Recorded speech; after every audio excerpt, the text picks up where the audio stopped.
الحمد لله وكفى وسلام على عباده الذين اصطفى أما بعد فأعوذ بالله من الشيطان الرجيم بسم الله الرحمن الرحيم من عمل صالحا من ذكر أو أنثى وهو مؤمن فلنحيينه حياة طيبة ولنجزينهم أجرهم بأحسن ما كانوا يعملون صدق الله مولانا العظيم وقال رسول الله صلى الله تعالى عليه وسلم لترك ذرة مما نهى الله عنه أفضل من عبادة الثقلين أو كما قال رسول الله صلى الله تعالى عليه وسلم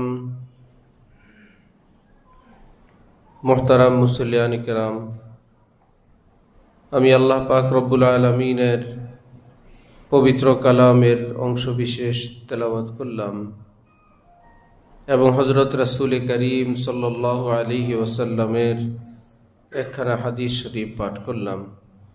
আল্লাহ পাক কোরআন শরীফ এবং হাদিস শরীফের কামেল হেদায়েত আমাদের সকলকে দান করেন।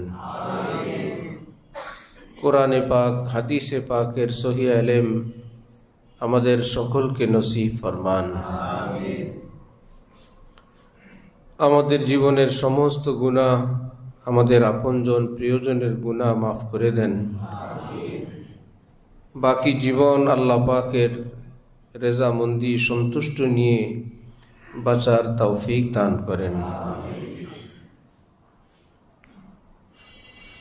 আল্লাহ পাক রব্বুল আলামিন কোরআনে পাকে ইরশাদ করেন, এই পৃথিবীতে যে নেক আমল করবে, আমি আল্লাহকে মেনে চলবে, আমি তার যেমনিভাবে আখিরাত সুন্দর করব, তার দুনিয়াও সুন্দর করে দিব। যে আমাকে অস্বীকার করবে, আমার বিধানকে অস্বীকার করবে, যেমনিভাবে আমি তাকে পরকালে জাহান্নাম দিব, তার দুনিয়াটাও আমি অশান্ত তিক্ত বানায় দিব। এই পৃথিবীতে বেঁচে থাকার জন্য, একটু সুখ শান্তির জন্য, আরামের জন্য পৃথিবীর মানুষ কত কিছু করে সুখে বেঁচে থাকার জন্য। কোরআনে পাকে আল্লাহ পাক রব্বুল আলামিন ইরশাদ করেন, আলা বিযিকরিল্লাহি তাতমাইন্নুল কুলুব। সুখ তালাশকারীরা, আমার বান্দারা বান্দিরা, খুব মনোযোগ সহকারে শোনো, আমি আল্লাহকে মানার মধ্যে, আমার এতাআতের মধ্যে, আমার হুকুম পালনের মধ্যেই তোমাদের অন্তরের শান্তি নিহিত আছে। এর বাইরে তোমাদের শান্তি খুঁজতে পারবে কিন্তু শান্তি পাবে না। শান্তি বিযিকরিল্লাহ, আই ফি যিকরিল্লাহ, কামা আন্নাস সামাকাতা তাতমাইন্নু ফিল মা লা বিল মা। যে এবাদতের সঙ্গে লেগে থাকলে মজা লাগবে না, এবাদতের ভিতরে ডুবে থাকলে মজা লাগবে। মাছ পানির সঙ্গে লেগে থাকলে তার ভালো লাগে না, পানির ভিতরে ডুবে থাকলে তার ভালো লাগে। তাকে যদি একটু পানির সঙ্গে টাচ লাগায় রাখা হয় যে তুমি পানি ছাড়া বাঁচতে পারো না, এই তো তোমার পানি, তোমার মাথাটা, তোমার লেজটা, তোমার বডির একটা অংশ, তোমার সেই প্রিয় পানির সঙ্গে আমরা টাচ করে দিয়ে রাখলাম, যুক্ত করে রাখলাম। সে বলবো আমার এতে আমার শান্তি নাই, আমাকে ডুবান, আমাকে গভীর পানিতে যেতে দেন, কমপক্ষে আমাকে ডুবতে দেন। ঠিক আল্লাহ পাক আমাদের দিলকে সৃষ্টি করলেন এভাবে, একে এবাদত বন্দিগির সঙ্গে টাচ লাগায় রাখলে সে খুশি না, বরং আল্লাহর হুকুমের মধ্যে, এতাআতের মধ্যে, আল্লাহর মান্যতার মধ্যে, আল্লাহ পাকের রেজামন্দিওয়ালা কাজের মধ্যে ডুবায় রাখলে আল্লাহ পাক রব্বুল আলামিন বলেন, তাতমাইন্নু, তোমাদের অন্তরটা একদম মুতমাইন, প্রশান্ত, আরামদায়ক হয়ে যাবে, সুখে ভরপুর হয়ে যাবে। দেখবা যে চতুর্দিকে সুখ আর সুখ। তখন বিশাল অট্টালিকা সেটাও সুখ, বিশাল বাড়ি গাড়ি সেটাও সুখ, ভাঙ্গা ঘর সেটাও সুখ, সেরা কাপড় সেটাও সুখ, পোলাও কোরমা বিরিয়ানি সেটাও সুখ, আর শুকনা রুটি চাটনি সেটাও সুখ। কারণ আমি আল্লাহ যখন অন্তরের সুখ দান করি, সেই সুখটা ছড়ায় মাথা থেকে পা পর্যন্ত সবটার মধ্যে ভরপুর হয়ে যায়। কোরআনে পাকে আল্লাহ পাক রাসূল সাল্লাল্লাহু আলাইহি ওয়াসাল্লামকে ইরশাদ করেন, ওয়ালাকাদ আতাইনাকা সাবআম মিনাল মাসানি ওয়াল কুরআনাল আযীম, আমি আপনাকে কোরআন দিলাম, সূরা ফাতিহা দিলাম, আর কি চাই? আপনাকে তো সবই দিয়ে দিলাম, কোরআন শরীফ দিলাম, সূরা ফাতিহা দিলাম বিশেষভাবে, আবার সেটার নাম বলছেন। কোরআনে পাকের মধ্যে সূরা ফাতিহা আছে, কিন্তু আবার সূরা ফাতিহার নাম স্পেশালভাবে বলছেন, কোরআন দিলাম, সূরা ফাতিহা দিলাম, আপনার আর কিসের টেনশন? আবু জাহেল আবু লাহাব দুনিয়াওয়ালাদেরকে কি দিলাম, সেই দিকে আপনি চোখ তুলে তাকাবেন না, কারণ সেটা খুবই অস্থায়ী, খুবই ক্ষণস্থায়ী। হাজার কষ্ট মেহনতের পর ঘর হইল, বাড়ি হইল, অট্টালিকা হইল, ব্যবসা বাণিজ্য হইল, সেটা তো সুখ না, সেটা তো শান্তি না, সেটা আমার সাথেও থাকবে না। হজরত ওয়ালা করাচি আমাদের দাদা পীর, আল্লাহ পাক হজরতের কবরকে নূর দ্বারা ভরপুর করে দেন। হজরত বলেন, এখনো লোকটার মৃত্যু হয় নাই, এখনো ডাক্তার সাহেবদের বোর্ড বসছে, বলল যে না উনি এখনো জীবিত আছেন, আইসিইউ সিসিইউতে লাইফ সাপোর্টে আছেন, অথবা একটুকুন হুঁশ আছে, তিনি কথা বুঝতে পারেন, তার কানের কাছে গিয়ে যদি দুনিয়ার কোনো সংবাদ দেওয়া হয়, লক্ষ কোটি টাকার কোনো সংবাদ দেওয়া হয়, আপনার অমুক বাড়িটা আজকে উদ্বোধন, আজকে অমুক বাড়িটা থেকে এত লক্ষ টাকা ভাড়া আসছে, আপনার অমুক ব্যাংক থেকে এ সংবাদ আসছে, আপনার জন্য বিদেশ থেকে গিফট আসছে, ইত্যাদি ইত্যাদি, সে বেচারা সেটাকে গ্রহণ করার মতন, রিসিভ করার মতন তার ভালো লাগবে না। বলবে বাবা এগুলো শোনার আমার সময় নেই, শুধু এইটুকুন, যদি এইটুকুন বুঝ থাকে, বলবে দোয়া করো ঈমান নিয়ে যেন দুনিয়া থেকে যাইতে পারি। এখনই তার দুনিয়া অপছন্দের হয়ে গেছে, এখনো দুনিয়া থেকে যায় নাই, এখনো না হাসি আছে না কান্না আছে, টলটল করে চোখ থেকে পানি পড়ে, আর ভাবতেছে আসলাম পৃথিবীতে কি করে রওনা হইলাম, যা করলাম সব তো এখানেই রয়ে গেল। আল্লাহর কসম, যে আল্লাহকে ভালোবাসে, আল্লাহর ভালোবাসা দুনিয়ায় থেকে যায় না, সাথে নিয়ে যায়। যে আল্লাহর রাস্তায় কষ্ট করে, কোরবানি করে, মেহনত করে, দান করে, তেলাওয়াত করে, তার সেই রাজত্ব দুনিয়াতেও তাকে সুখ দেয়, শান্তি দেয়, আর পরকালে যাওয়ার সময় সাথী নিয়ে যায়। আলহামদুলিল্লাহ, আসছিলাম পৃথিবীতে, মহান আল্লাহকে খুশি করে রওনা হইলাম। ফুস্তু রাব্বিল কাবা। এক সাহাবী জিহাদের ময়দান, এখনো যুদ্ধ চলছে, উনি একটু পরেই বলতেছেন ফুস্তু রাব্বিল কাবা, কাবার রবের কসম আমি কামিয়াব হয়ে গেছি। কি ব্যাপার? উনি এখন বলতেছেন আমি কামিয়াব হয়ে গেছি, এ তো কিয়ামতে হিসাব আসবে, কিসের কামিয়াবি?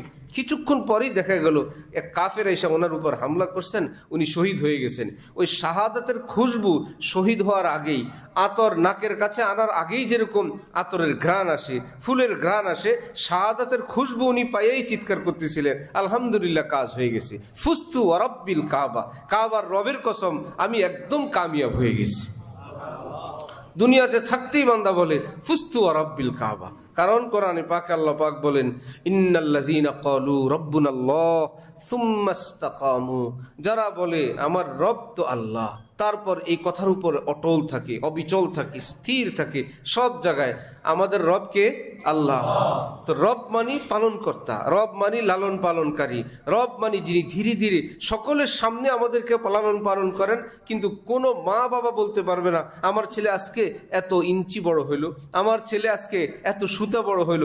যার সামনে বড় হবে সে কোনো হিসাব দিতে পারবে না, কিন্তু তার সামনে বড় হয়ে যাবে। সুবহানাল্লাহ। এবং তিনি জাহিরি ভাবে লালন পালন তা না, বাতিনি ভাবেও লালন পালন করেন। শুধু শরীরটাকে লালন পালন করেন না, এই পৃথিবীতে বেঁচে থাকার জন্য যা কিছু দরকার সব কিছুর ইন্তজাম তিনিই করেন। তিনি যদি কোনো রোগ বালাই হয় সেটাকে মোকাবেলা করার ক্ষমতা রব্বুল আলামিন শরীরের মধ্যে নিজেই দিয়ে রাখেন। এই জন্য করোনা রোগী থেকে যারা সুস্থ হয়েছে তাদের রক্ত নিয়ে রোগীদেরকে দেয়া হইতো। কি ব্যাপার? এই লোকের মধ্যে রোগ প্রতিরোধের এত ক্ষমতা এখন, যেহেতু ওটা মোকাবেলা করে তিনি সুস্থ হয়েছেন, তার রক্ত যার দেহে দিবে সেও সুস্থ হয়ে যাবে। করোনা মোকাবেলা করার ক্ষমতা তার দেহের মধ্যে আসছে। রব্বুল আলামিন এমনভাবে লালন পালন করেন সুম্মা ইসতাকামু। সুতরাং যে আমার লালন পালন কর্তা যিনি আমাকে সব দেন আমি তার হয়েই থাকবো। জব নেহি হো কিসি কা তো কিউ হো কিসি কা উনহি কা হুয়া যা রাহা হো। আমি তো আর কারোর না, আমি আর কারোর হয়ে থাকবো না, আমি তো এক আল্লাহর হয়েই থাকবো।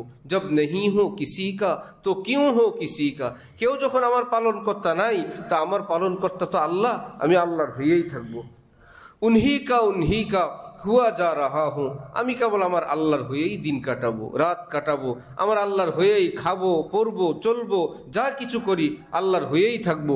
আল্লাহর কসম করে মসজিদে জুমার দিন বললাম, যার জীবনের রং এমন হয় সব সময় আল্লাহকে খুশি করার এক তৃষ্ণা তার মধ্যে থাকে এবং সেই পথে সে চলে, আল্লাহ পাক জান্নাত থেকে বড় নেয়ামত তাকে দুনিয়ায় দান করে দেন।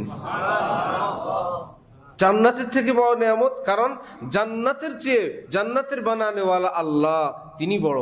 তিনি বলেন জান্নাত বাকি, আমি আল্লাহ তোর বাকি না, তুই আমাকেই পেয়ে যাবি। जन्नत उधार है लेकिन अल्लाह उधार नहीं है। जन्नत बाकी, जन्नतेर खालिक महान अल्लाह, तिनी तो उधार ना, तिनी तो बाकी ना, तिनी तो नगद। कुराने पाके अल्लाह पाक बोलेन वलिमान खाफा मकाम रब्बिही जन्नतान। सब समय आमार भय निये जे चले, आमार कथा स्मरण राखे, आमार खुशिर पथे चले, आमी तार जोन्नो दुइटा जान्नात बराद्द राखलाम। জান্নাতান, জান্নাতুন অর্থ এক জান্নাত, জান্নাতান অর্থ দুই জান্নাত। খাস ইমানদারদের জন্য জান্নাত কয়টা? দুইটা। আজকে বলবেন যে আর তুই কথা শুনি নাই, জান্নাত তো জানি আমরা একটা। না, আল্লাহ পাক কোরআন শরীফে বলছেন, কারো তাফসীর না, কারো ব্যাখ্যা না, কোনো বিশ্লেষণ না, কারণ না, আল্লাহ পাক নিজে বলছেন দুইটা জান্নাত। মুহাদ্দিসিন মুফাসসিরিনগণ বলেন ডাবল জান্নাত ব্যাপার কি? কোরআনে পাক হাদিসে পাক রিসার্চ করে খোঁজ খবর নিয়ে তালাশ করে এবার বলেন পাইছি জান্নাত দুইটার ব্যাখ্যা পাওয়া গেছে কি? জান্নাতুন ফিদ দুনিয়া বিল হুজুরি মাআল মাওলা ওয়া জান্নাতুন ফিল উকবা বিলিকাইল মাওলা। আখিরাতে জান্নাত দিবেন আল্লাহ পাক, যে সেখানে আল্লাহ পাক জান্নাত দিবেন, আল্লাহ পাকের সাক্ষাৎ নসিব হবে এবং জান্নাতের নাজ নেয়ামতওয়ালা একটা জান্নাত সেখানে দিবেন। আর দুনিয়ার জান্নাত হবে অন্তরে রব্বুল আলামিন তার খাস তাজাল্লি বর্ষণ করে বলবেন, হে বান্দা আমি তোর সাথে আছি। এটাই দুনিয়ার জান্নাত। ওফো, শিয়াল একটা ভীতু প্রাণী, কিন্তু বনের রাজা সিংহ যদি বলে মামা আমি তোমার সাথে আছি, শিয়াল আর শিয়াল নাই, শিয়ালের চোখের রং, হাঁটার ঢং সব কিছু চেঞ্জ, সবাই অবাক। ব্যাপার কি? শিয়াল এমন এমন করে কেন? শিয়ালের এই বডি ল্যাঙ্গুয়েজ তো অন্যরকম হয়ে গেছে। পরে জানা গেল হো সিংহ তাকে একটু পিঠে হাত বুলায় বলছে, কেউ কিছু বললে আমাকে জানায়, আমি আছি এ এলাকার মধ্যে, তোমার কোনো অসুবিধা হইল। শিয়ালের পিঠে সিংহের হাত বুলানোর পর যেরকম সিংহের একটু স্পর্শ, একটু সান্নিধ্যে যেরকম শিয়াল বুক বড় হয়ে যায়, রব্বুল আলামিন বলেন আল্লাহু ওয়ালিয়ুল্লাযীনা আমানু, যারা কামিল ইমানদার মানুষ, যারা আমার কথা মেনে চলে, আমি আল্লাহ ঘোষণা দিলাম কোরআনে পাকে, আমি আল্লাহ তাদের বন্ধু লাগি, আমি তাদের দোস্ত লাগি। এবং হাদিসে কুদসিতে বলেন মান আদা আলী ওয়ালিয়ান ফাকাদ আযানতুহু বিল হারব। আমার এই বন্ধুদের সঙ্গে, কোন বন্ধু? ইমান আছে আর গুনাহ পাপাচার সেই বন্ধু না, কামেল ইমানদার, गुनाह मुक्त ईमानदार, पक्का हलाल खाने वाला, पक्का जुबान ठीक रखने वाला, कान ठीक रखने वाला, सब किछुते आल्लाह पाकेर हुकुम मोताबेक चले जे चालाय जे एई रकम कामिल ईमान वाला सम्पर्के आल्लाह पाक बोलेन केउ जोदि सेदिके रांगा चोखे ताकाय आमी आल्लाह तार चोख उपड़े फेलबो, केउ जोदि तार संगे झमेला करे दुश्मनी करे आमी आल्लाह तार बिरुद्धे आमी आल्लाह युद्ध घोषणा दिब। आमार बंधुर संगे तुमि बेयादबी करो। মা বাবা যেরকম সন্তানের গায়ে আঘাত সইতে পারে না, একদম বাঘের মতন গর্জে উঠে, রব্বুল আলামিন বলেন হাজার সন্তান মা বাবার কাছে যত প্রিয়, আমার কামিল ইমানদার বান্দারা এর চাইতে আমার কাছে বেশি প্রিয়, অনেক প্রিয়। আমি তাদেরকে এইভাবে আদর যত্ন করে লালন পালন করি, ছেড়ে দিয়ে রাখি মানুষের মধ্যে। দূর থেকে আমার খাস রহমত তাদেরকে ছায়া দিয়ে রাখে, তাদেরকে মহব্বতে রাখে, তাদের জন্য স্পেশাল ব্যবস্থা আমি করি। দুনিয়াওয়ালারা হয়তো দেখে অত বড় বাড়ি নাই, গাড়ি নাই, অট্টালিকা নাই, এত কিছু নাই, কিন্তু আমার বান্দাকে জিজ্ঞাসা করো তার কাছে কেমন লাগে। শাহ আব্দুল গনি ফুলপুরি রহমতুল্লাহ আলাইহি হযরত থানবীর নিকট চিঠি লিখলেন, হযরত আপনার সুহবতের বরকতে, আপনার নসিহতের উপর আমলের বরকতে আমি দুনিয়াতে চলি ফিরি, কিন্তু আমার কাছে এমন লাগে আমি যেন জান্নাতের জমিনে বিচরণ করি। আমি যেন জান্নাতে আছি। मैं रहता हूँ दिन रात जन्नत में गोया मेरे बागे दिल में वो गुलकारियाँ हैं। আমি দিন রাত জান্নাতেই যেন থাকি, আর আমার অন্তরে রব্বুল আলামিন কেবল গুনগুন করে কথা বলেন। হাকিমুল উম্মত হযরত থানভী বলেন, কাশফ, কারামত, এলহাম, ভাই আমি এগুলো বুঝি না, আমার এগুলো জানা নাই। বাকি রইল এইটুকুন, যেই কাজ করব কাজটা করার আগে আমি অন্তরে একটা আওয়াজ অনুভব করি গায়েব থেকে, কে জানে আমাকে বলে, আশরাফ আলী ইয়ে করো ইয়ে না করো। আমি একটা আওয়াজ অনুভব করি, আমার আল্লাহ আমাকে কেমন যেন বলেন, এটা করো এটা করো না। ভারতের সেই মুসলমান বিরোধী, আলেম বিরোধী শত্রুরা যখন আলেমদেরকে নিধন করার জন্য কঠিন ষড়যন্ত্রে মেতে উঠছিল, এটা আজকের দুশ্মন না, বহু আগে থেকেই মুসলমানের দুশ্মন। তো হাকিমুল উম্মত মাওলানা আশরাফ আলী থানভীর মাথা নেওয়ার জন্য লোক পাঠাইছে। কে নিয়ে আসতে পারবা? ভাই কোনো ব্যাপার হইলো? রাজ্য, রাজত্ব, শক্তি, অস্ত্র আমাদের হাতে, মৌলবীর মাথা আনা কোনো ব্যাপার হইলো? সব বসে আছে, আর কিলাররা গেছে হাকিমুল উম্মত থানভীর গর্দান আনার জন্য। হযরত থানভী তাহাজ্জুদ পড়ার জন্য রওনা হয়েছেন, হারিকেন হাতে মসজিদের দিকে যাবেন। একটু পরেই হযরত থানভী বলেন, অন্তরের মধ্যে এক বাধা, যে যাইও না। কে জানে, গায়েব তো আর কেউ জানে না, ওহিও কারো কাছে আসে না, আল্লাহ ওয়ালাদের কাছে যেই মেসেজ আসে এটা হলো এলহাম। মান ইউরিদিল্লাহু বিহি খায়রান ইউফাক্কিহু ফিদ্দীন ওয়া ইউলহিমহু রুশদা। হযরত থানভী বলেন, অন্তরের মধ্যে এক বাধা অনুভব করলাম, ইয়ে করো ইয়ে না করো, এখানে না করার মেসেজ আসলো। আমি চুপচাপ বসে গেলাম। কি ব্যাপার, সামনের দিকে অগ্রসর হওয়ার জন্য বাধার ঘন্টি বাজতেছে। তিনি তো আর জানেন না ঘটনা কি। একটু পরে আবার বললেন যে যাও, আমি আল্লাহ দেখতেছি। তিনি বসছেন, বসার থেকে উঠে আবার হারিকেন হাতি নিয়ে রওনা হয়েছেন। দুশ্মনরা একদম সামনে অস্ত্র হাতে, বিশাল বড় অস্ত্র হাতে হাকিমুল উম্মতের সামনে দাঁড়ায় গেল। হযরত থানভীর চেহারায় নজর পড়ার সঙ্গে সঙ্গে এমন কাঁপুনি উঠছে সবকটার, কাঁপতে কাঁপতে অস্ত্র হাত থেকে পড়ে গেছে, কোন রকম পালায় নিজের জীবন নিয়ে ভাগছে।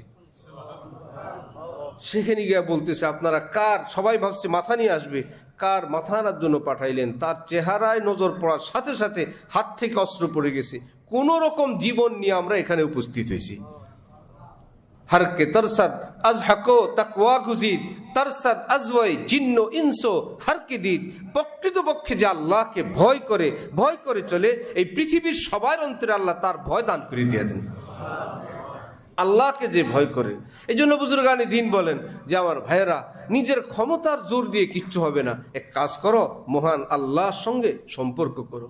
এক মহিলা মানুষ ভারতে যে জাত তার উপরে কেবল হামলা করে, জোর জবরদস্তি করে, কি ব্যাপার সবাই জানতে পারলো যে তার স্বামী অনেক বড় পাওয়ারফুল লোক।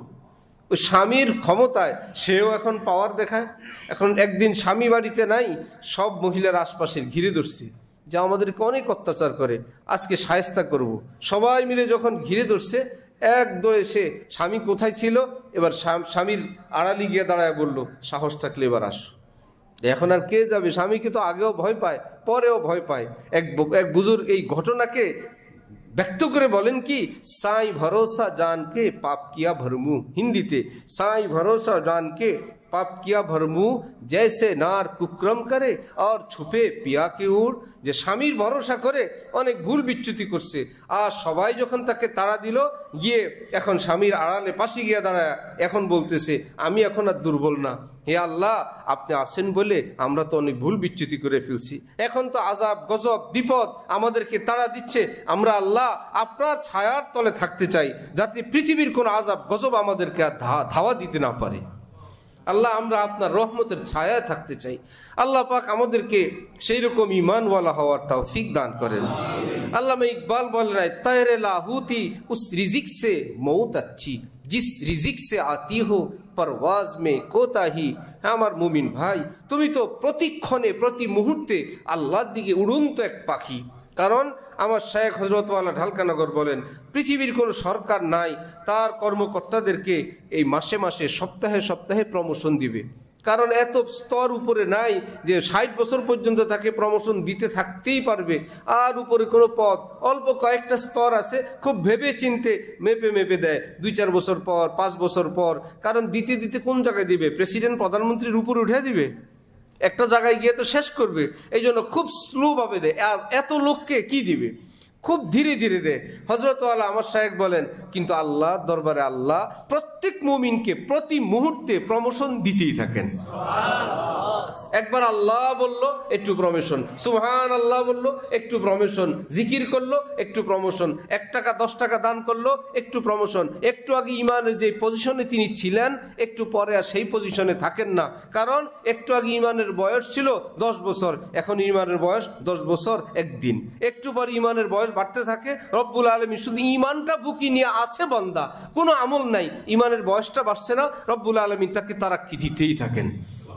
সে এখন আর নতুন ইমানদার না, একটু পুরান ইমানদার। সে কালকের ইমানদার না, এখন নতুন ইমানদার। সে এখন আর কালকে সওয়াব নিয়ে বসে নাই, আজকে ফজর পড়ছে, সুতরাং তার প্রমোশন আরেকটু হয়েছে, আজকে জুমা পড়ছে, ইত্যাদি করছে প্রতি মুহূর্তে।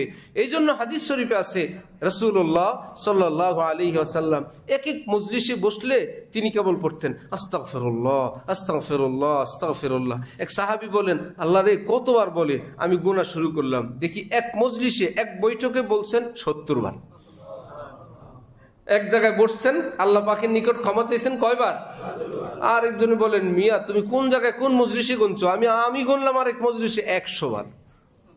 তুমি 70 নিয়ে বসে আছো, আমার কাছে 100 বারের তথ্য আছে। শুধু বলতেন আস্তাগফিরুল্লাহ। নবীর জীবনে কোনো গুনাহ নাই, আস্তাগফিরুল্লাহ কিসের? নামাজের পর সালাম ফিরে বলেন আস্তাগফিরুল্লাহ, পড়লেন নামাজ, আস্তাগফিরুল্লাহ কিসের? কি যে প্রমোশন হওয়ার কারণে একটু আগের যেই পজিশনটা ছিল নিজের দৃষ্টিতে ওটাকে ছোট মনে হয়। ওফো, এভাবে তো আল্লাহকে চিনিও নাই, আল্লাহর হকও আদায় করি নাই, এখন যতটুকু চিনলাম আল্লাহ আস্তাগফিরুল্লাহ মাফ করে দেন। আস্তাগফিরুল্লাহ বলার সাথে সাথে কি জায়গায় আছে না একটু উপরে উঠে গেছে? উপরে উঠার পর বলে, আল্লাহ একটু আগেও তো চিনি নাই, এখন যতটুকু আপনাকে চিনলাম, যতটুকু ভালোবাসলাম, একটু আগে তো ভুল হয়ে গেছে। এই তো আস্তাগফিরুল্লাহ বললেও উপরে ওঠে, আমল করলেও উপরে ওঠে। নবী দেখেন ইস্তেগফার ছাড়া আমার আর কোনো উপায় নেই, আল্লাহর হক আদায় করা কশ্চিন কালেও সম্ভব না। আর আল্লাহ পাক বলেন, ওমা কদারুল্লাহ হাক্কা কদরি, তোমরা কেউ নাই পৃথিবীতে আমার পুরা হক আদায় করতে পারো, কেউ নাই পৃথিবীতে। তো নবী কি পারবেন?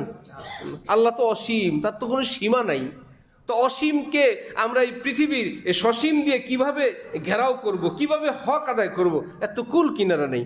আয় বেরাদার বেনিহায়েত দরগাহেস্ত হরচে বরওয়াই মিরবি বরওয়াই মায়েস্ত। জালালউদ্দিন রুমি বলেন, হে বন্ধুরা, এটা পৃথিবীর প্রেম না, ভালোবাসা না। ইচ্ছা ছিল এমপি হওয়ার, হয়ে গেলাম। ইচ্ছা ছিল প্রধানমন্ত্রী হওয়ার, হইলাম। ইচ্ছা ছিল প্রেসিডেন্ট হওয়ার, হইলাম। এরপর আর কিছু আছে? ফিনিশ। ইচ্ছা ছিল অমুক নারীকে পাবার, ঠিক তার সঙ্গে মোহাব্বত করলাম, চাইলাম, বিয়ে শাদী হইলো, তাকে আমার আপন করে পেলাম। এরপরে তার সঙ্গে আর কোনো ইচ্ছা বাকি আছে? ফিনিশ।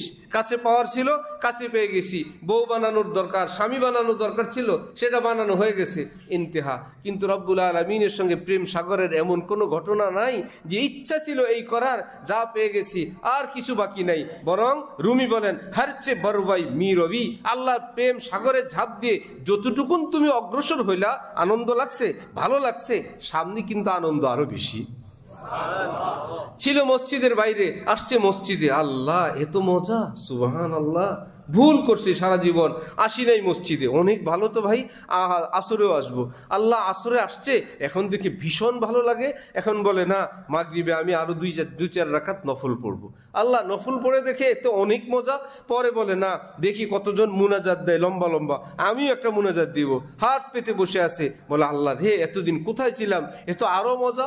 এখন শুনে, হে ভোর রাতে যদি নামাজ পড়ে তো আরো মজা। এখন কষ্ট করে একদিন ভোর রাতে উঠছে, সবার কাছে শুনে ভোর রাতে আল্লাহকে ডাকলে ভীষণ মজা। চুপে চুপে উঠলো, উঠে এখন উজু করে যায় নামাজ বিছায়। নিজেকেই নিজে চিনতে পারে না, এটা আমি ফজর জোহর কিছুই পড়তাম না, আমি এখন ভোর রাতে আল্লাহকে ডাকি। আল্লাহ এটা আপনার করম, আপনার দয়া, এত ঘনিষ্ঠ যে রো রো কে কোই তেরা নাম লে রাহা হয়। আল্লাহ পৃথিবীবাসীরা ঘুমায় আর চোখের পানি দিয়ে পানি দিয়ে ভাসাইতে ভাসাইতে কেউ আপনার নাম উচ্চারণ করে, আল্লাহ আপনার কেমন লাগে, আমার কাছে দিলটা তো ভরে গেছে, আল্লাহ আপনার দয়াই তো আমি ঘুম থেকে উঠলাম। সেই বেচারার মজা কি, যে মসজিদের বাহিরে আছে আর যে ভোর রাতে আল্লাহকে ডাকে, একরকম না বেশ কম? বড় বেশ কম। এখন বলো তেলাওয়াত যদি পারতাম একটু, কোনো আলিমের নিকট গিয়ে কষ্টে মষ্টে একটু সূরা শিখছে, আল্লাহ মনে হয় 7 রাজার ধনের চেয়ে বড় কোনো ধন পেয়ে গেছি। ওই লোকের চেহারা, সুরত, চাল চলন সব কিছু পরিবর্তন। আলহামদুলিল্লাহ আমি একটু কোরআন শরীফ পারি। আল্লাহ এর মধ্যে সে নিয়ত করছে, শুনলাম কাবা নামে নাকি ঘর আছে একটা আল্লাহর, নবীর রওজা নাকি আছে মদিনায়, যদি দেখতে পারতাম। এখন সে দোয়া করে, কাবা সুনতে হ্যাঁ কে ঘর হ্যাঁ বড়ে দাতা কা রিয়াজ, জিন্দিগি হ্যাঁ তো ফকিরোं का भी फेरा होगा। পুরো পৃথিবীর মানুষ যাকে কেন্দ্র করে সেই দিকে সেজদা দেয়, কাবা নামক একটা ঘর নাকি এই পৃথিবীর ভূমিতে আছে। জীবন থাকলে একদিন অধমক ঘুরে আসবে। এখন প্রতিদিন দোয়া করে, আয় আল্লাহ আমি কাবা যাব, আয় আল্লাহ আমি আপনার নবীর রওজায় যাব, যে রওজার দাম আল্লাহর আরশের চেয়ে বেশি, কাবার চেয়ে বেশি। কারণ আল্লাহর পরে সবচেয়ে বড় কে? রাসূলুল্লাহ সাল্লাল্লাহু আলাইহি ওয়াসাল্লাম। আল্লাহর পরে বড় কি আরশ? আল্লাহর পরে বড় কি কাবা না নবীজি? নবীজি কি আরশে থাকেন না মদিনায় থাকেন? সুবহানাল্লাহ। আল্লাহ আরশের চেয়ে দামি জায়গা। আদব গাহেস্ত জেরে আসমা আজ আরশ নাজুকতর, জুনায়েদ নফস গুমতর করদামি আয়াত, জুনায়েদ বাইজিদ ইজা। যে ডক্টর ইকবাল বলেন, জানো পৃথিবীর মানুষেরা, এই আসমানের নিচে জমিনের মধ্যে এক জায়গা আছে, এত আদবের জায়গা রে ভাই, আল্লাহর আরশের থেকেও আরো সূক্ষ্ম ব্যাপার সেবার সেখানে, আরশ থেকেও আরো মারাত্মক জায়গা। জুনায়েদ বাগদাদি, বাইজিদ বুস্তামির মতন আল্লাহর ওলিরাও যখন মদিনায় যায়, মদিনার আদব রক্ষার জন্য তারা থরথর করে কাঁপতে থাকে, আল্লাহ কোনো ভুল না হয়, আল্লাহ কোনো বেয়াদবি না হয়। এইবার যেই বেচারা ছিল মসজিদের বাইরে, আসলো ভিতরে, পড়লো নামাজ, পড়লো তাহাজ্জুদ, করলো দোয়া মুনাজাত, শিখছে কোরআন, এখন দান করে, সদকা করে, এখন শখ জাগছে, আল্লাহ তৌফিক দিলে হজেও যাব। সুবহানাল্লাহ। আল্লাহ তৌফিক দিলে আল্লাহর ঘরও দেখে আসবো। 2-4 টাকা করে জোগাড় করে আর কেবল আল্লাহ পাকের কাছে দোয়া করে, সব সময় দোয়া, আয় আল্লাহ আমাকে দেন, আয় আল্লাহ আমাকে দেন, আয় আল্লাহ আমাকে আপনার ঘর দেখান। বুজুর্গানি দিন বলেন যে 2 আমল করবে, রোজানা দোয়া করবে, আর দ্বিতীয় আমল প্রতিদিন কিছু টাকা জোগাড় করবে, একটা ব্যাংকে, সিন্ধুকে, নির্দিষ্ট কোনো নিরাপদ জায়গায়, আমি আল্লাহর ঘর দেখার জন্য এটা জোগাড় করলাম, আল্লাহ আপনি নিয়েন। বুজুর্গানি দিন বলেন, ওই টাকা দিয়ে যদি গেল তো গেল, অথবা ওই ব্যাংকের টাকা ব্যাংকেই রয়ে গেছে, আল্লাহ পাক তাকে এর বাইরেই তাকে আল্লাহর ঘর দেখায় দিবেন। আমাদের এক দোস্ত বেচারাই বয়ান শুনছে বহু বছর আগে, তো সে নিয়ত করে আমল শুরু করলো, নিজের বাসায় ব্যাংকে টাকা জোগাড় করা শুরু করলো, রোজানা দোয়া শুরু করলো। ভালো যে কবে যাব, একজনের এক কোম্পানিতে সে চাকরি করেন, তো মালিক তাকে ভালোবেসে একটা শেয়ারের মতন দিয়ে রাখছেন, যে ঠিক আছে চাকরি করেন, আপনি কত নেন হিসাব রাখেন, বেতন টেতন না, একটা নির্দিষ্ট ভাগ আমি আপনাকে দিয়ে দেব। ভালো, তো সে চাকরি করেন, সবই তো মালিকের, টাকা জোগাড় করে। এর মধ্যে একদিন এসে আমাকে বলল যে আমার ওই হজের জন্য, উমরার জন্য জোগানো টাকাটা, এখান থেকে টাকাগুলো চুরি হয়ে গেছে। বলেন তো কত কষ্ট, তার চোখের পানি আর কষ্ট, আবার জোগাড় করা শুরু করছে।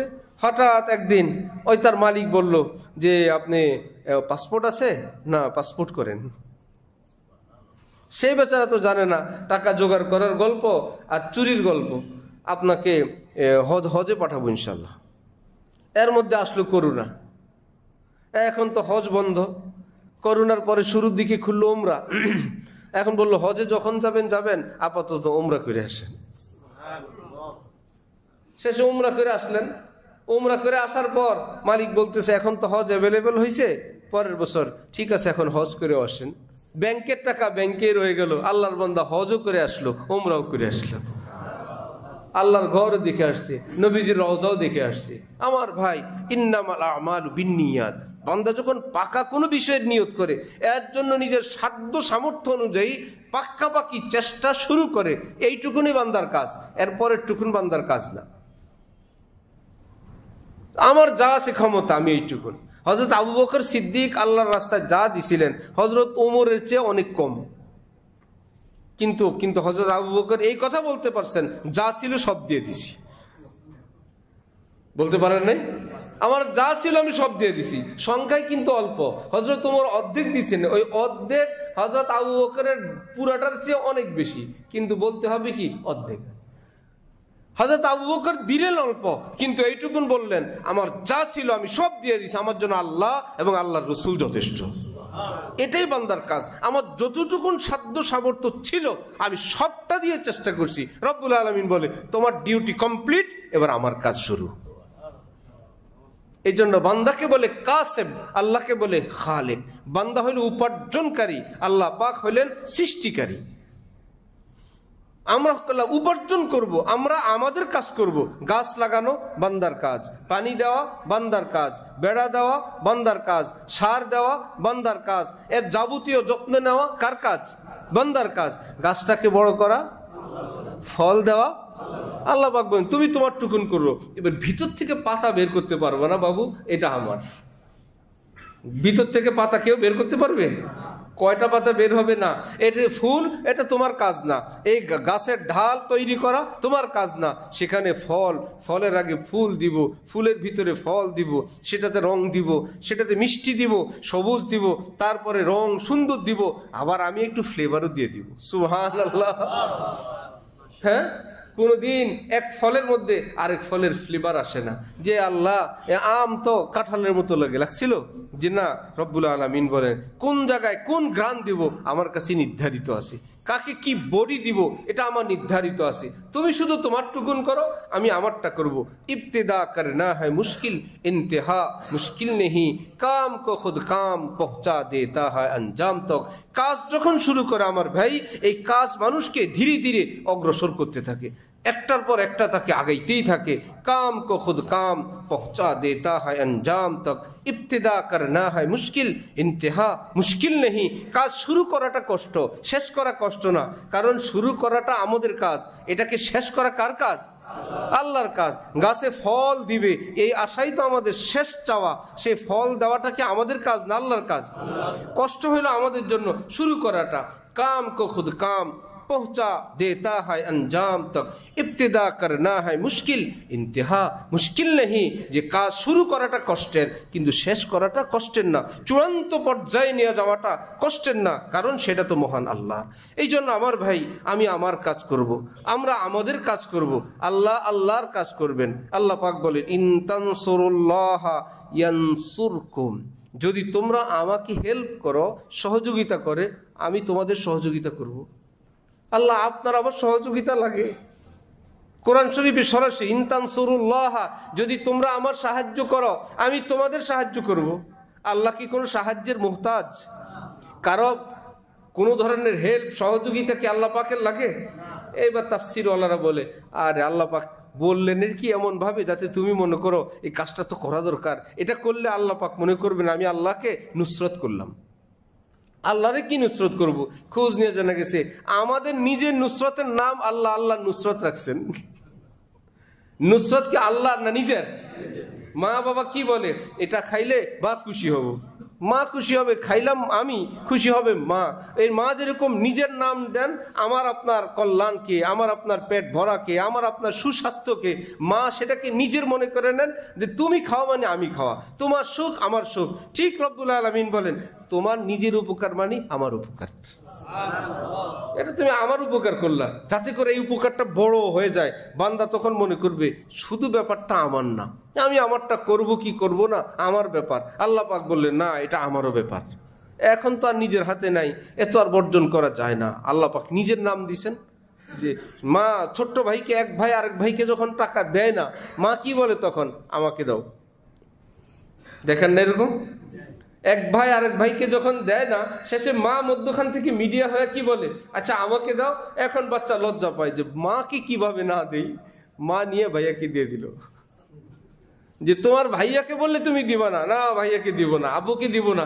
মা যখন হাত দেয় তখন আর বাচ্চা ফেরত দিতে পারে না। ঠিক যে তোমাদের পরস্পর ব্যাপার হইলে তোমরা কিছু করবা কিছু করবা না। রব্বুল আলামিন বলেন আমাকে দাও। সুবহানাল্লাহ। এখন বান্দা যে যাই করতো না করতো, এখন বলে আল্লাহ চাইছেন, আল্লাহ হাত পাচ্ছেন, আল্লাহকে না করা যায়? সুবহানাল্লাহ। আসলে কি আল্লাহকে দেওয়া না নিজেকেই দেওয়া? নিজেকেই দেওয়া।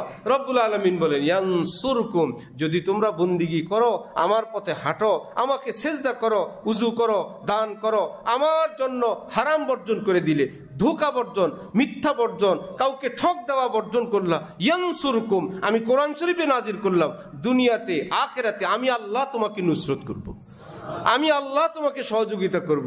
আর কি লাগে? আল্লাহ আমাদেরকে প্রকৃত মুমিন হওয়ার তৌফিক দান করেন। তাহলে কামিল মুমিনের জন্য কয়টা জান্নাত? দুইটা জান্নাত। একটা তো আখিরাতে হুর গিলমানওয়ালা, ফল ফুলওয়ালা, অনেক নাজ নেয়ামতওয়ালা, সেটা তো আছেই, যেখানে আল্লাহ দিদার নসিব হবে, যেখানে আল্লাহকে আমি আপনি দেখতে পারবো। সুবহানাল্লাহ, আল্লাহর সঙ্গে দেখা হবে, জান্নাতীদের সবচেয়ে বড় নেয়ামত। আর দুনিয়াতে জান্নাতুন ফিদ দুনিয়া বিল হুজুরি মাআল মাওলা, সেখানে আল্লাহর সাক্ষাৎ, এখানে আল্লাহর উপস্থিতি। অর্থাৎ তো দিল মে তো আতা হ্যায় সমঝ মে নেহি আতা। কি মুশকিল! আল্লাহ অন্তরে অনুভব করি, কিন্তু পুরোপুরি বুঝতেও পারি না, বলতেও পারি না। এরকম হয় কি না? বলে ভাই ব্যথা বুঝাইতে পারবো না। ব্যথাওয়ালা একটা পর্যায়ে গিয়ে বলে আমার কাছে আপনাদেরকে বুঝানোর ভাষা নাই, এত প্রচন্ড ব্যথা সে এই। আরেকজনে বলে এত মজা, এ কোনো ভাষা দিয়ে বলতে পারবো না, এত মজা, বলে না? এখন আল্লাহ পাক কারো অন্তরে নিজের নূর বর্ষণ শুরু করছেন, নিজের ঠিকানা বানাইছেন, তাকে আপন বানাইছেন। এখন এই মজা সে বয়ান করবে কেমনি? এখন সে বলে তু দিল মে তো আতা হ্যায় সমঝ মে নেহি আতা। হে আল্লাহ, দিলে তো অনুভব করি, কিন্তু তোমাকে পুরাটা বুঝে যে কারো কাছে বলবো, এটা আমার দ্বারা সম্ভব নয়। মাই জান লিয়া কে বস তেরি পেহচান হি হ্যায়। আল্লাহ, তোমার পরিচয় এটাই আমি জানি, যে তোমাকে পুরোপুরি বুঝাও যায় না, পুরোপুরি বলাও যায় না, এটাই তুমি আল্লাহ। আল্লাহ তোমার পরিচয় যে আজলাবে না দিদা সদ বুসা রসিদ মঞ্চে গোয়াম রু চে লজ্জত চশিদ। জালালউদ্দিন রুমি বলেন, একটা অদৃশ্যের ঠোঁট এসে না আমার অন্তরে চুমু খায়, আমি টের পাই কোনো ভিন্ন ধরনের এক আনন্দ আমার অন্তর অনুভব হয়, কে যেন আমার অন্তরকে আদর করে চুমু লাগায়। কিন্তু কি যে মুশকিল, যে মঞ্চে গোয়াম রুহ চে লজ্জত চশিদ আজলাবে না দিদা সদবুসা রসিদ, যে অদৃশ্যের কোনো ঠোঁট এসে আমাকে আদর করতেই থাকে। কিন্তু হে বন্ধুরা, আমার কাছে তো সেই ভাষা নাই সেটাকে ব্যক্ত করার। সেটা হলো গুনাহমুক্ত মুমিনের পুরস্কার। গুনাহমুক্ত মুমিনের কি পুরস্কার? যখন বান্দা গুনাহ বর্জন করে, আল্লাহ পাক সঙ্গে সঙ্গে তার উপর খুশি হয়ে যান, যে আমার জন্য তুমি গুনাহ ছেড়ে দিলা, আমার জন্য এত বড় সুযোগ তুমি বর্জন করলা, আমার জন্য এত বড় স্বার্থ তুমি ত্যাগ করলা, চলো আমি আল্লাহর খুশি তোমাকে নগদ এই দুনিয়াতেই উপহার দান করে দিলাম। কারো উপর যদি ঋণ থাকে, ঋণ পরিশোধ করলে কি টাকার জন্য আফসোস লাগে না আনন্দ লাগে? কেন? গেল তো কতগুলো টাকা, আনন্দের কি আছে এখানে? টাকা গেলে তো কান্নাকাটি করার কথা, যে এই টাকাগুলো আমার কাছে ছিল, এখন চলে গেল। যে কোনো ঋণী মানুষকে জিজ্ঞাসা করেন, বলল এতদিন একটা বোঝা, একটা পাহাড়, একটা পাথর চাপা ছিল, দেওয়ার কারণে খুশি। এই খুশিটা আমার আপনার অর্জন না, ওই ব্যক্তির হক আদায় করে দেওয়ার সাথে সাথে আল্লাহ খুশি হয়ে গেছেন। ওই খুশির একটু অংশ আল্লাহ পাক যে ঋণদাতার অন্তরে তাকে দান করে দিয়েছেন, যিনি পরিশোধ করলেন, নেও আমি যে খুশি, এই যে তোমাকে খুশি বুঝতে দিলাম। আমার শায়েখ হযরতওয়ালা ঢালকানগর বলেন, সেজদায়ে সহু আমরা করি ইচ্ছাকৃত ভুলের কারণে না ভুলবশত? ইচ্ছাকৃত যদি কোনো ওয়াজিবে হেরফের হয়, সহু সেজদা দিলে নামাজ হবে, নামাজ শেষ। অনিচ্ছাকৃত কোনো ওয়াজিব যদি 19-20 হয়, বিলম্ব হয়, তাহলে সেখানে কি দিতে হয়? সহু সেজদা, সেজদায়ে সহু, সহু সেজদা একই জিনিস। আচ্ছা, ভুলের সেজদা কি এটা? কেউ বলেন যে ভাই ভুল করছো, জরিমানা দাও। হযরত বলেন, ইসলামী দৃষ্টিতে অনিচ্ছাকৃত কোনো কাজ হয়ে গেলে এর উপরে কোনো গুনাহ নেই, কোনো গুনাহ নেই। এক বেচারার থেকে অনিচ্ছাকৃত কিছু একটা ঘটে গেছে, এই ব্যাপারে কোনো গুনাহ তার নাই। যেমন রোজার দিনে অনিচ্ছাকৃত খেয়ে ফেলছে, গুনাহ আছে কোনো? রোজা ভাঙছে, পেট ভরে খাবারও খাইলো, গুনাহও হইল না, রোজাও আছে। এটা হলো অনিচ্ছাকৃত, একদম ভরপুর খাইলো, পানও খাইলো, পরে মনে হয়েছে উনি রোজা। আল্লাহর বিধান হইলো আমার বান্দা ভুলে খাইছে, রোজা পুরাটা আছে। বরং খাওয়ার কারণে যে এখন যে একটু লজ্জিত হইলো যে আমি এই কাজটা করলাম, এর জন্য আলাদা কিছু পুরস্কার দান করে দিব। কি মুশকিল! তো এখন যদি ইসলামের বিধান এই হয় যে অনিচ্ছাকৃত কিছু ঘটে গেলে তার জন্য কোনো গুনাহ নাই, তো নামাজের মধ্যে অনিচ্ছাকৃত কিছু ঘটে গেলে তার জন্য জরিমানা, এটা তো মিলে না। হযরত বলেন না, ব্যাখ্যাটা জরিমানা না, অনিচ্ছাকৃত ঘটে যাওয়ার পর যে সহু সেজদা, এটা জরিমানার সেজদা না, বরং ভুল হয়ে যাওয়ার পর নামাজের মধ্যেই বান্দার মনে এক টেনশন, আমি তো ভুল করে ফেলছি, আল্লাহ পাক তো আমার উপর অসন্তুষ্ট হয়ে গেছেন, না জানি আল্লাহ নারাজ হয়ে গেছেন, এখন আমি আর কি করব? আল্লাহকে তো হাত দিয়ে টাকা দিয়ে খুশি করা যায় না, আছি নামাজের মধ্যে, এখন আমি আল্লাহরে খুশি করব কেমনে? তো নবীজি আমাদেরকে পদ্ধতি দিছেন, আল্লাহ তোমার উপর নারাজ না দেখবা, চলো আল্লাহর পায়ের উপর আরো 2টা সিজদা করো। আল্লাহ পাক আরো 2টা সেজদা করার পারমিশন দিয়া বান্দা যখন সৌ সেজদা করে উঠে, শরীরটা হালকা হয়ে যায়, যেটা ভুল হয়েছিল ভুলটা পরিশোধ হয়ে গেছে। আসলে কিচ্ছু না, যে আমার মনের যে একটা অশান্তি ছিল, আল্লাহ নারাজ কিনা, আল্লাহ পাক আমাকে আদর করে দিয়েছেন, আল্লাহ আমার উপর খুশি আছেন, এই জন্য মনে হয় আমার নামাজ কমপ্লিট হয়ে গেছে। দুনিয়ার কারো ঋণ পরিশোধ করলে যেরকম ভালো লাগে, আল্লাহর ঋণ পরিশোধ করলে তাহলে কত ভালো লাগবে। 2 রাকাত নামাজ পড়ছে মনে মনে, কেউ জানে না, সবাই জানে নফল পড়ে না কি পড়ে, উদ্দেশ্য হলো আল্লাহ আমার জীবনের সর্বপ্রথম ফজর কাজা যেটা আমার জিম্মায় আছে, আমার তো দিন তারিখ মনে নেই, আল্লাহ এটা হলো আমার জিম্মায় থাকা সর্বপ্রথম ফজর, আল্লাহু আকবার। স্বাভাবিক সূরা কেরাত দিয়ে পড়তেছে, আবার একটু 4 রাকাত পড়ার সুযোগ আছে, সময় আছে এরকম, আবার চুপচাপ আল্লাহ আমার জীবনের সর্বপ্রথম জোহর যেটা আমার জিম্মায় আছে, বালিগ হওয়ার পর আল্লাহ আমি সেটা পড়ছি, আল্লাহু আকবার। এবার কি আমরা যেভাবে নামাজ আদায় করি, প্রথম 2 রাকাত সূরা কেরাত দিয়ে, দ্বিতীয় 2 রাকাত শুধু ফাতিহা দিয়ে, এভাবে। আর কাজা নামাজের জন্য আলাদা কোনো সূরা কেরাতও নাই, আলাদা কোনো পদ্ধতি নেই, আমাদের এই নামাজ শুধু মনে মনে নিয়ত করব, আমার এই নামাজটা কোন নামাজ?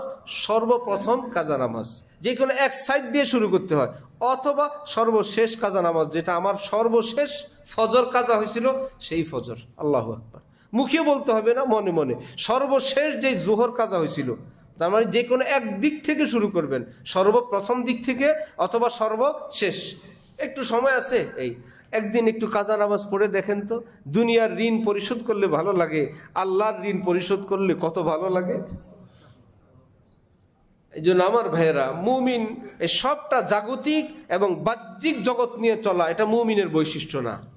শুধু চোখে দেখা এবং বস্তুবাদীদের মতন হওয়া, যে যা দেখি তাই মানি, যা দেখি না তাই মানি না, কথা তো খুব সুন্দর, আস্তে আল্লাহকে অস্বীকার করে বসে দিছি, যা দেখি না তা মানিও না। আসলে উদ্দেশ্য হলো অত লম্বা কথা না, উদ্দেশ্য হলো তোমরা যে আল্লাহ আল্লাহ বলো, তোমাদের আল্লাহকে আমরা দেখিও না মানিও না, ওই কথা পর্যন্ত তো একদিন মুসলমানকে নেওয়া যায় না। এইখানে ক্লাস 1, 2, 3, 4, 5, 6, 7 পর্যন্ত মোটামুটি আধা কাফের বানানো কমপ্লিট হওয়ার পর এইবার একদম পুরো সবকটা দেয় যে অবিজ্ঞানী কোনো, এই বিজ্ঞান জগতে অবিজ্ঞানী কোনো কথা মানা আমাদের জন্য সমচীন না। সবাই বলে ঠিক, এক ঠিকই সব বেঈমান হয়ে গেছে, এক ঠিক দিয়ে সব কাফের হয়ে গেছে।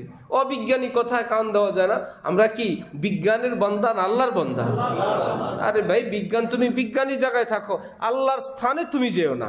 আল্লাহ তো আল্লাহ, তিনি অদৃশ্য, তিনি গায়েব, তিনি গোপন থেকেই এত কিছু করেন। রব্বুল আলামিন বলেন যে আমি যে আছি এটা আবার তোমাকে এমনি বোঝানো লাগে? তুমি ধোঁয়া দেখলে তো আগুনের কথা নিজে নিজেই বলো, ধোঁয়া উঠে, ভাই আগুন লাগছে রে, আগুন তো দেখো নাই, আগুনের কথা কেমনে বলো? বললো না, ধোঁয়া দেখছি তো, আগুন না থাকলে কি আর ধোঁয়া হয়?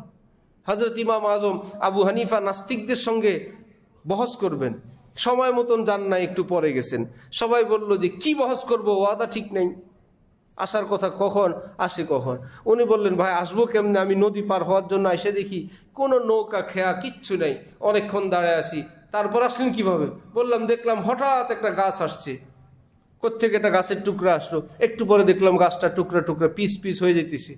তারপরে দেখলাম অটোমেটিক গাছগুলো পিসগুলো জোড়া লেগে যাচ্ছে, একদম নৌকার মতন হয়ে গেছে।